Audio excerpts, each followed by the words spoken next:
You mentioned kanina you're a diplomat, tama? Opo. Bakit ka naging diplomat? Are you holding a plantilla position in the DFA? Mahihirapan po tayong tindigan bilang Pilipino ang issue ng West Philippine Sea. Mahihirapan pong magkaisa ang Luzon, Visayas at Mindanao para sabihin natin ang laban natin sa West Philippine Sea ay laban nating lahat bilang Pilipino. Ito po ang pinakamahalagang bagay na magagawa po ng 19th Congress to stop misinformation and to make sure the Filipinos will be united with the right information. Naniniwala po ako na ang issue po ng West Philippine Sea, the only way that we can be able to awaken the sense of patriotism of our countrymen is to provide them with the right information. Saka lamang po nila malalaman na hindi po tayo bilang Pilipino ang magkakalaban kung hindi po China. Maraming pong salamat. Pero naniniwala ka, Commodore Tariela, as long as there is politics in this country, yung pong pagkakahiwa-hiwalay ay magpapatuloy. Why? Kasi may sinusunod ang ating mga kababayan pagdating sa kanilang mga leader sa bansa. Like for example, meron tayong Pulahan, meron tayong Dilawan, meron tayong ano pa ba yan? Green, di ba? And as long as the people are following all these leaders, yung stand nila on pro-China and pro-America, hindi yun yung magiging priority nila. Eh. They follow their leaders. Eh. And that's the reason why, tama yung sinabi mo kanina, that we need to educate our people that this fight is not against red, against green, or against pink. This is against the intervention of other country. We are a sovereign country. And each and every one of us love our country. But the problem is, napopolarize tayo because of politics. And the people should understand and should learn how to differentiate yung love for your leaders and love for your country. Mahirap tanggapin dahil tayo, ganun din tayo mga politiko. Sometimes kung sino yung leader na ating pinaniniwalaan, we believe all his yung kanyang issues that he's fighting for. And ako, I understand na talagang dapat nating ma-educate yung ating mga tao and try to let them understand that unti-unti na tayong sinisira ng ibang bansa. At maliwanag pa sa sikat ng araw that they're causing this division. Unfortunately, there are those that are being paid to suit the narrative of our foreign invaders. Anyway, so kung meron pong mga question, yung ating mga members, Congressman Isbarbers muna, and then Congressman Abante. Maraming salamat, Chairman. Before I ask the question to Commodore Tariela, ako po yung naniniwala no, na minsan po, kagaya po ng sinabi ni Chairman, meron pong politika na involved dito. Ngunit, sa aking punto de vista,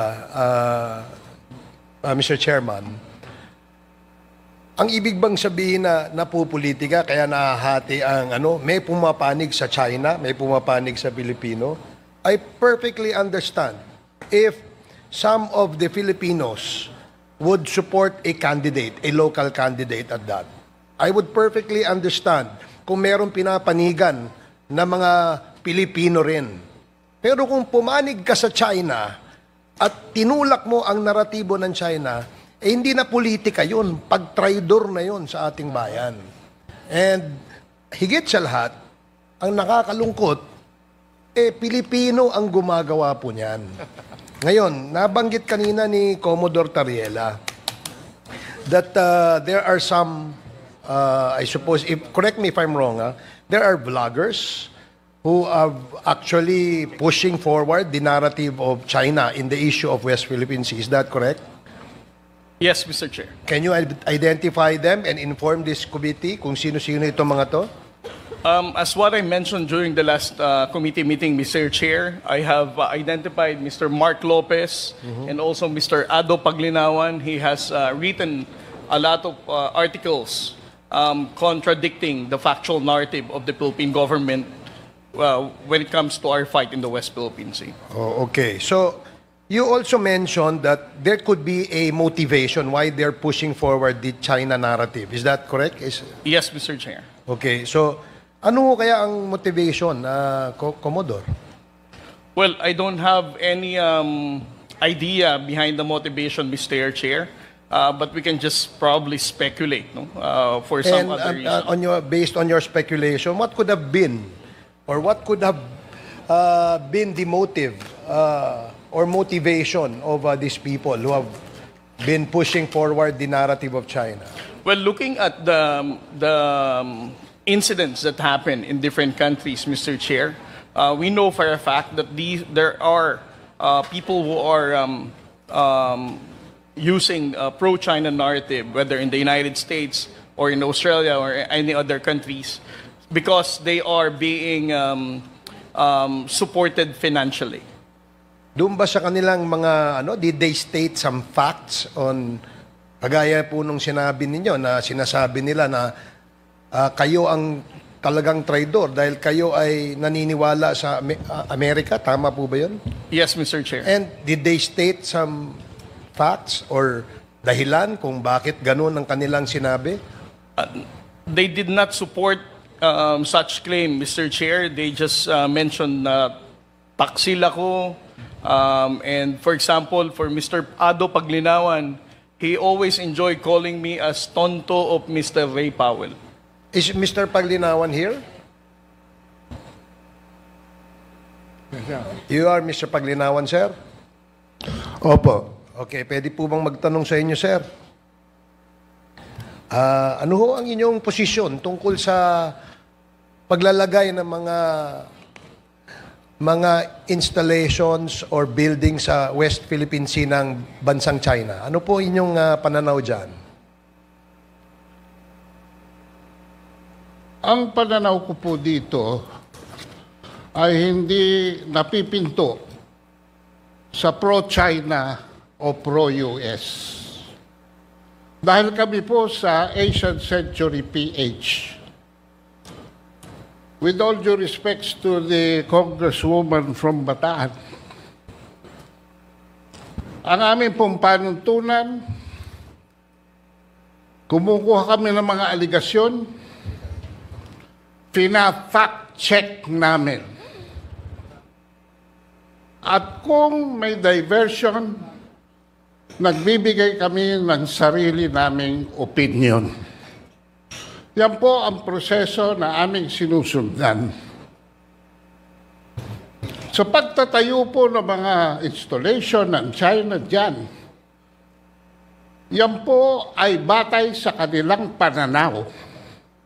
Maaring mali yan sa ating pananaw, pero sa kanilang pananaw, tama sila. Sige po. Sa inyong pananaw, sino ho may-ari ng West Philippine Sea? Yung tinayuan nila ng installation, Mr. Paglinawan. Unang-una po, kailangan bumalik tayo sa basic definition of terms. Nagbanggit po kayo excuse me ng po. West Philippine Sea. Excuse me po, sir. Yun na lang po, para hindi po humaba. Doon na lang po sa area where the Philippines claims ownership on those islands na tinayuan po ng China, ng kanilang mga installations. Ano hong pananaw nyo doon? Tayo po ba may-ari noon o sila? Wala po tinatayo ang China sa mga sa mga lugar na ating inokupa. Doon ho sa Scarborough Shoal, wala ho ba silang tinayo doon? Unang-una po, mismo sa testimonya ni Mr. Tariela na antas ng pagpapatupad ng batas ay ang customary law. Yan po ay pinagtitibay ng actual occupation, sustained administrative control, and defense if necessary.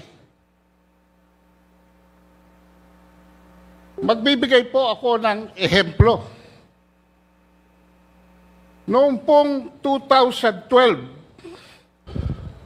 dito po sa, with all due respects, dito po sa inyong privilege speech, Sinight ninyo that the occupation of Scarborough Shoal in 2012 marked a significant turning point, with China asserting historic rights as their justification.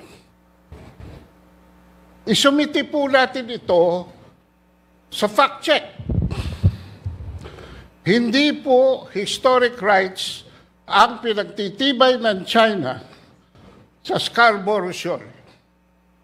Mr. Chair, Ang soberanya po na in-exercise ng China sa Scarborough Shoal Mr. Chair, is out of the fact that we abandoned control after the stand Okay, sige off. po, sir. Teka ho, para ho, medyo lumalawak na tayo kasi sa aking pananaw, I may be wrong.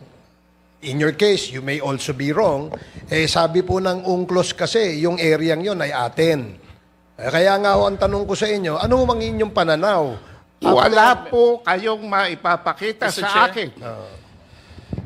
Mr. Chair, Sa UNCLOS, na yung area na yan. Hindi ho ba naging dispute yan because ho, nagkaroon nga ho, kaya nga ho nagkaroon ng arbitral ruling noong 2016.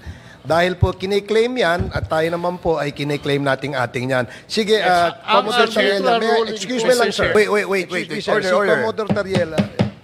Let the chair we all understand that the 2016 arbitral award has already invalidated the historic whatsoever claim of the People's Republic of China. So we should not allow Mr. Ado Paglinawan saying all those lies, because as I said, he's a pro-China fake news purveyor, and we should not allow him to say those kind of things in this hallowed hall of the House of Representatives. Mr. Chair, abogado po ba si Mr. Pagliawan? you can ask him personally. Abogado po ba Mr. kayo? Ado, you are now recognized. Chairman Abante is asking a question. You can answer him Mr. directly. Chair, Go ahead. abogado po ba kayo, Mr. Pagliawan? Hindi po. Ako po ay marunong lamang Hindi magbasa. po kayo abogado. Ano po, marunong kayong ano? Marunong lang po akong magbasa. O, pangalawa, ako rin po marunong magbasa eh. Pare-pareho tayo. Opo. Oho, pangalawa, kayo po ba'y tagapagsalita ng China? Hindi po. Hindi pa. Hindi ho kayo tagapagsalita ng China. Hindi po. Pero parang pinagtatanggol nyo ang China. Hindi po. Hindi, pinagtatanggol nyo ang China. Hindi po. Hindi, pinagtatanggol Ang nyo ang China. pinagtatanggol ko po ay ang katotohanan. Huwag kayong Kung ako'y sumigaw bibigyan dito, nyo ng sapagkat pagkakataon, mas malakas ang ay boses ko sa sasabihin inyo. ang base Point of ko. order, Mr. Chair. Order. Point of order, Mr. Chair. Yes, what's the point of order, Chairman Akop, please? The resource person concerned does not know the rules. So it's better that we remind him of our rules so that any member of this committee will not move to cite him in contempt. I think, Mr. Chair, that is your duty to remind him of our rules. Mr. Ado, please refrain from talking while the members of this committee is still have the floor. So again, Yes, Mr. Chair. Mr. Chair, again, wait. This is a reminder to all of us, no, na mga resource persons, no, to answer, sumagot muna kapag nirecognize na po ng chairman. Para meron po tayong kaayusan sa ating pong hearing. Okay, for Mr. now, Chairman, the for last now, time I check, I have the floor. Mr. Chair. But I beg, I will... Mr. Chair. agree that- Congressman Ako, please. I would like to remind the resource person na kami nga rito, hindi po kami nagsasalita until and unless we are recognized by the chairman. Now, if you're not going to recognize and obey that rule, I'll be compelled to move to cite you in contempt for disrespect. I hope that is understood. Kanina pa ako rito, nakikinig. And if you notice, if I speak, I ask permission from the chair. Why? Because it's the rule. Now, if you are here, you follow the rule. When you are in Rome, do what the Romans do. I hope that is understood. Thank you, Mr. Chair. Meron lang Mr. Chair, sige, can I- maraming salamat, Congressman ako for that manifestation. Congressman Barbers, Yeah, but before you proceed, no, kasi you still have the floor. Nag-interject lang si and Congressman thank you Abate. for reminding me that I have the floor. Yeah, you have the floor. Mr. But can you allow me to ask some, ano lang? You're I the just wanted to chairman, be educated on this because a while ago, Mr. Ado was telling us that he read about the UNCLOS decision. Is it correct to assume that you have read the UNCLOS decision? You can answer. You are Mr. now Chairman, recognized. Yes. bago po masagot ni Mr. Paglinawan yung tanong na yan, meron no sanang tanong muna na tanungin natin siya, ano ho ba ang inyong expertise? Kayo ba ay expert? Ano ho bang inyong credentials, sir? So that we would know na Mr. Chair, Go ahead. ako po ay nagsilbi na diplomat sa Washington, D.C. from 1986 to 1993. Ano pong position niyo po doon, Ako Mr. po Ado? ay special assistant to the ambassador and concurrent press attaché and spokesperson for the embassy, and for 2 years for the UN Office of the Permanent Representative of the Philippines. And who was the ambassador during that time? Ano po? Sino po yung ambassador during that time? The ambassador during that time was Ambassador Emmanuel Pelaez. Emmanuel Pelaez. Okay. So, UNCLOS po, binabanggit po dito kanina, nadinig ko po si Commodore Tariela, that hindi po ako familiar sa UNCLOS. I haven't read the whole decision yet. But what I heard a while ago was that historical claim of China was abandoned by the UNCLOS decision.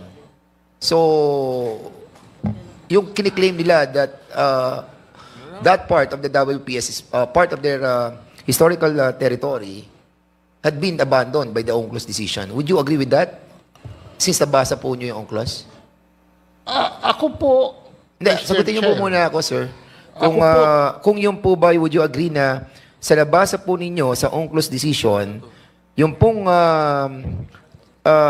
historical claim ng China ay inabandon na nung decision yon? Tama po ba o mali yung nadinig ko kanina? Inabandon na po ng desisyon sa UNCLOS yung historical claim ng China doon sa area natin sa West Philippine Sea. Were you able to read that part? Were you able to read that part? Were you able to read that part? Mr. Chair, binanggit po ni Mr. Mr. Ado, tinatanong ko lang po kung nabasa po ninyo, sabi nyo nabasa nyo yung UNCLOS decision. Ako hindi. Nakikinig lamang po ako sa usapan ninyo at binabanggit po ni Commodore Tariela that it was abandoned, the historical claim of China on that part. So, ang tanong ko po sa inyo, nabasa nyo po ba yun? Na inabandon na ng Hindi UNCLOS po inabandon yon, Mr. Chair. So, hindi inabandon ng Imposible UNCLOS. po. Wait. Hindi inabandon ng UNCLOS decision yung historical claim ng China. Hindi po. Mr. Chair, babasahin ko sa inyo ang arbitral ruling. Sige, go ahead. Para maintindihan po namin kung Dahil talagang... marami pong propaganda na kumakalat. Dito tayo sa letra. Can you kindly give us your document that you are holding Ito right po, now? I agree with Mr. Tariela in the 2016 Arbitral Award, paragraph 278. Dineklara po ng Arbitral Award na yung 9-dash line ay walang legal basis. So, Tinatanggap ko po yan. so abandon yan. Opo. Inabandon na yung historical right ng China doon sa 9-dash line. Hindi, nag-create sila. Unang-una po, Mr. Chair, if I may, hindi po naging posisyon ng China sa arbitral ruling yan dahil ang China ay hindi nag-participate sa arbitral tribunal, sa arbitration. Ang nagsumiti po niyan ay ang panel ng Pilipinas. The claims of China in the South China Sea Mr. are Chair. based on historic titles, based on historic Mr. Chair. rights, based on history. Mr. Chair. Okay. Mr. Chair. Mr. Chair. Okay, ang tinatanong ko po kanina, kung doon po sa desisyon ng UNCLOS, even without the participation of China on that ruling or on that proceeding, ay inabando na ng desisyon yung historical claim ng China doon sa ating pong parte ng West Philippine Sea. Yun po yung tinatanong ko eh.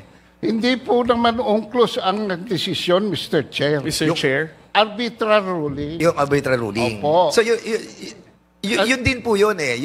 It's all Mr. the same. Mr. Chairman, if I may, I don't think he's the right person to speak about the UNCLOS decision. In fact, he's getting confused as to what is the arbitral ruling and what is the UNCLOS.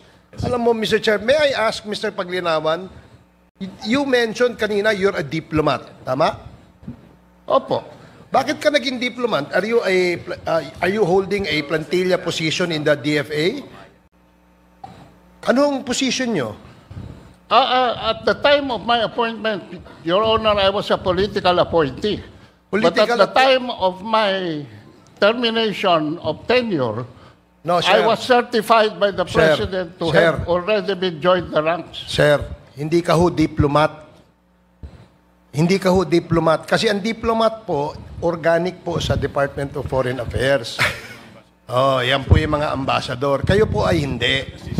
Kung special assistant lang po kayo, you're not the right person to speak about that. Anyway, Mr. Chair, Mr. maybe Chair. we can go to another resource person, Mr. Chair. Meron po kasing information dito eh. You were one of the delegates to the you were part of the delegation to China in 2015, engaging in various Chinese think tanks. Ano ito? Nagpunta po ako sa China, 2015. Tama po yan. At saka noong 2019, para hindi na kayo mahirapan sa Google. Thank you, Mr. Chairman. That explains why he has that kind of a mentality. Salamat po, Mr. Paglinawan. Mr. Okay Chair, na po. can I- Tapos na po kayo. Mr. Chair, meron lang ako isang tanong. Okay. Kayo po ba ay pro-China? Wait. Pro-China ho ba kayo? Dali lang. Hindi, gusto kong sagutin niya eh. Kayo po ba ay pro-China? Hindi po ako pro-China, hindi ako po pro-US. Ako po ay pro-truth. Kung papayagan niyo akong basahin ng arbitral ruling, Eh, Mr. kayo ay Chairman, makapili. maliliwanagan kayo. Makapili ho kayo, makapili.